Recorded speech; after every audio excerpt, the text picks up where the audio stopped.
ఒక పక్క విజయసాయి రెడ్డి గారు జూలైలో పార్టీ పెట్టబోతున్నాను లేదా ఛానల్ పెట్టబోతున్నాను అని చెప్పేసి అంటున్న తరుణంలో ఆంధ్రప్రదేశ్ నుంచి ఒక విజ్ఞప్తి వస్తుంది. ఖచ్చితంగా నీ పేరు ఉన్నటువంటి ఆరోపణలు కావచ్చు లేదా అగ్ని పరీక్షలు కావచ్చు, ఇవన్నీ దాటుకున్న తర్వాత నువ్వు పార్టీ కానీ ఛానల్ కానీ పెట్టుకో అని చెప్పేసి అంటున్నారు. ఒకటి, తన పైనటువంటి ఒక అక్రమాస్తుల కేసుకు సంబంధించి అవి తేలాలి. అదేవిధంగా గతంలో మనం చూసుకుంటే వైజాగ్కి సంబంధించి ఒక శాంతి కేసు, ఇప్పుడు ఆవిడ మీద కూడా విచారణ జరుగుతుంది, ఆవిడికి సంబంధించి కూడా DNA టెస్ట్ చేయించాలని చెప్పేసి కూడా అన్నారు. ఇవన్నీ కూడా జరిగిన తర్వాతే నువ్వు ఛానల్ పెడతావా పార్టీ పెడతావా అని చెప్పేసి ఏపీ ప్రజలు కోరుకుంటున్నారు. సో మీరేమంటారు? అంటే ఆయన అసలు ఇవి రెండు పెట్టడానికి కారణమే వాటి నుంచి తప్పించుకోవటానికి. ఆయన ఉద్దేశం ఏంటంటే మన చేతిలో ఛానల్ ఉంటే మన ఎవడు ప్రశ్నించడు. అదేవిధంగా ఒక పార్టీ పెట్టాడు అనుకోండి, అసలు ప్రశ్నించరు. అంటే ముందు యాక్చువల్గా పార్టీ కంటే మీడియానే పవర్ఫుల్ అనుకోండి, అందులో డౌట్ లేదు. తర్వాత ఇంకొక మాట, నాకు ముఖ్యంగా ఒక మాట ఏం చెప్పాలనుకుంటున్నా అంటే వృద్ధ జంబూకం గారికి.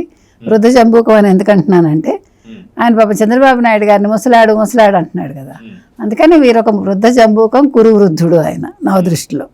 అందుకని ఆ వృద్ధ జంబూకం గారికి ఏం చెప్తున్నా అంటే, మీ ఆలోచన చాలా బాగుందండి, కానీ మీరు ఇంకొక మాట కూడా అన్నాడు. నేను ఇప్పుడు ఛానల్ ఎందుకు పెట్టదలుచుకున్నానంటే చంద్రబాబు నాయుడు అవినీతి మీద రోజు పోరాటం చేస్తాడు ఆయన.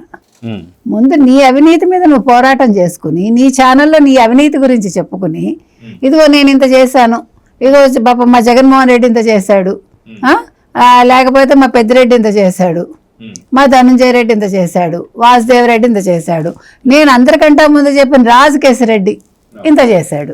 చక్కగా మీ ఛానల్కి వచ్చిన వ్యూస్ ప్రపంచంలో ఏ ఛానల్కి రావండి. అసలు మొత్తం అసలు పేలిపోతుంది అంటాం చూడండి, ఛానల్ పేలిపోతుంది అలాగే. అంటే ఇప్పుడు ఉన్న ఛానల్స్ వాటిని ఏమంటారు అనమాట, ప్రచరిస్తలేదని చెప్పి బాధలో ఉన్నాడు అనుకోవాలా? ఉండొచ్చు. పాప ఆయన సత్యాలు చెప్పాలనుకుంటున్నాడు ఆయన.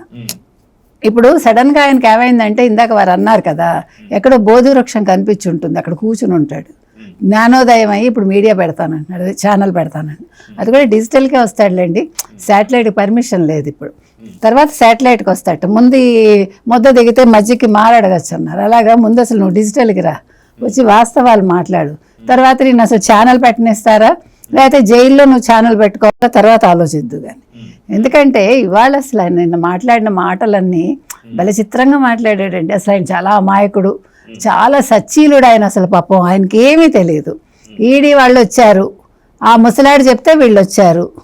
పాపం ఈయన చాలా పడుచువాడు, నిన్ననే పాపం 16 ఏళ్ళు కంప్లీట్ అయ్యాయి పెద్ద మనిషికి. అట్లా మాట్లాడుతున్నాడు ఆయన. నిన్న మాత్రం అరికాలు మంట నెత్తికెక్కిందండి నాకు. మీరు ఏమన్నా అనుకోండి, ఒక ఇందాక వారు చెప్పినట్టుగా చార్ట్ అకౌంటెంట్ అంటే చిన్న విషయమా? ఎంత కష్టపడితే అవుతారండి. ఆ డిగ్రీకేనో విలువ ఉండాలిగా.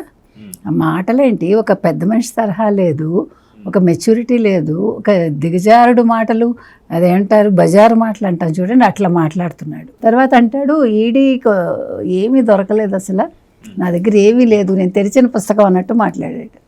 తర్వాత ఇప్పటికి 3వ ఇది నన్ను విచారించటం, మళ్ళా వస్తా అంటున్నారు, వచ్చినా పర్వాలేదు నేను సహకరిస్తానంటాడు. ఇన్ని చెప్పి మళ్ళా కాదు నేను రాజకీయాల్లోకి వస్తాను, జూలైలో నేను పార్టీ పెడతాను, తర్వాత ఛానల్ పెడతాను అని అంటాడు. అంటే ఏంటి, నువ్వు భయపడుతున్నావనేగా. అంటే నువ్వు తప్పు చేశావు, నువ్వు భయపడుతున్నావు. నిన్నటి వరకు నేను రాజకీయాలు వదిలేశాను, నాకు రాజకీయాలతో సంబంధం లేదు, నేను ఒక రైతుని అన్నాడు. రైతు ఇవాళ ఏమైపోయాడు, రాజు అయిపోతున్నాడా సడన్గా? ఆ రైతు ఏమైపోయాడో తెలియదు. మొన్నేమో పిచికారీ కొడుతూ కొన్ని ఫోటోలు, అంతకుముందు ఒక జీపు దగ్గర నిల్చుని, ఈయన ఒక రైతు జీపు దగ్గర నిల్చుంటాడు అంటే ఈయన మోడర్న్ రైతేమో నాకు తెలీదు. సో ఇప్పుడు అవన్నీ అయిపోయాయి. అసలు సన్యాసం అన్నాడు, ఇప్పుడు మళ్ళీ సన్యాసం కాస్త సన్యాసి కాస్త మరి ఇంకేమయ్యాడు, నేను పదాలు ఎందుకులేండి నా నోట్లో అనవసరంగా వస్తుంది. కాబట్టి ఇవాళ ఆయన రాజకీయ సన్యాసం నుంచి రాజకీయ పార్టీకి వచ్చాడు ఆయన. సో రాజకీయ పార్టీ పెడతాడు. ఇంకో మాట కూడా అన్నాడు, వైసీపీ పని అయిపోయింది, వైసీపీ వేస్ట్ అన్నాడు. ఇది పాప ఇంకా జగన్మోహన్ రెడ్డి విన్నాడో లేదో, ఊరెళ్ళాడనే మాట్లాడుంటాడు, ధైర్యంగా మాట్లాడాడు అంటారా? మరి ఈడ్చితంతే మళ్ళీ ఎక్కడ పడతాడు. మరి మొత్తానికి ఛానల్ పేరు కావచ్చు, పార్టీ పేరు కావచ్చు, ఏం కావచ్చు అని చెప్పి మీరు అనుకుంటున్నారు? నేను అనుకోవడం విజయశాంతి అని ఉండొచ్చు, పార్టీ పేరు ఉండొచ్చు, ఛానల్ పేరు విజయ్ ఉండొచ్చు. ఛానల్ పేరు అయితే మాక్సిమం A2 టీవీ అని పెడదామని చెప్పి చూస్తున్నారు. A2 పెట్టినా పర్వాలేదు, విజయ్ పెట్టినా పర్వాలేదు. ఇదైతే విజయశాంతి పార్టీ అని ఉండొచ్చు. A2 అని చెప్పి నాకు అర్థమైంది, ఆయన A2 కాబట్టి. కానీ A2ని తని తరవేశారు కాబట్టి మరి ఇందులో కూడా A2నేనే, ఇంకా స్టిల్ కేసుల్లో A2నేనే కదా. అవును, దీంట్లో మాత్రం A5 A2 అని పెడతాడు. పార్టీ పేరు విజయశాంతి ఉండొచ్చని నేను అనుకుంటున్నా. మీరు ఇందాక ఇంకో మాట అన్నారు, ఈ కేసులన్నీ తేలకుండా నువ్వు పార్టీ ఎలా పెడతావని. అది కూడా కరెక్టే, ప్రజలు అదే అడుగుతున్నారు.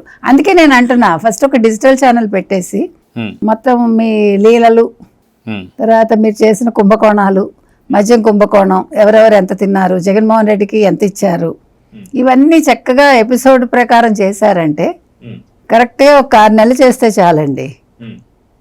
ఛానల్ పైకి వెళ్ళిపోతుంది, ఈయన పైకి వెళ్ళిపోతారు. Please subscribe to Leo news for more videos.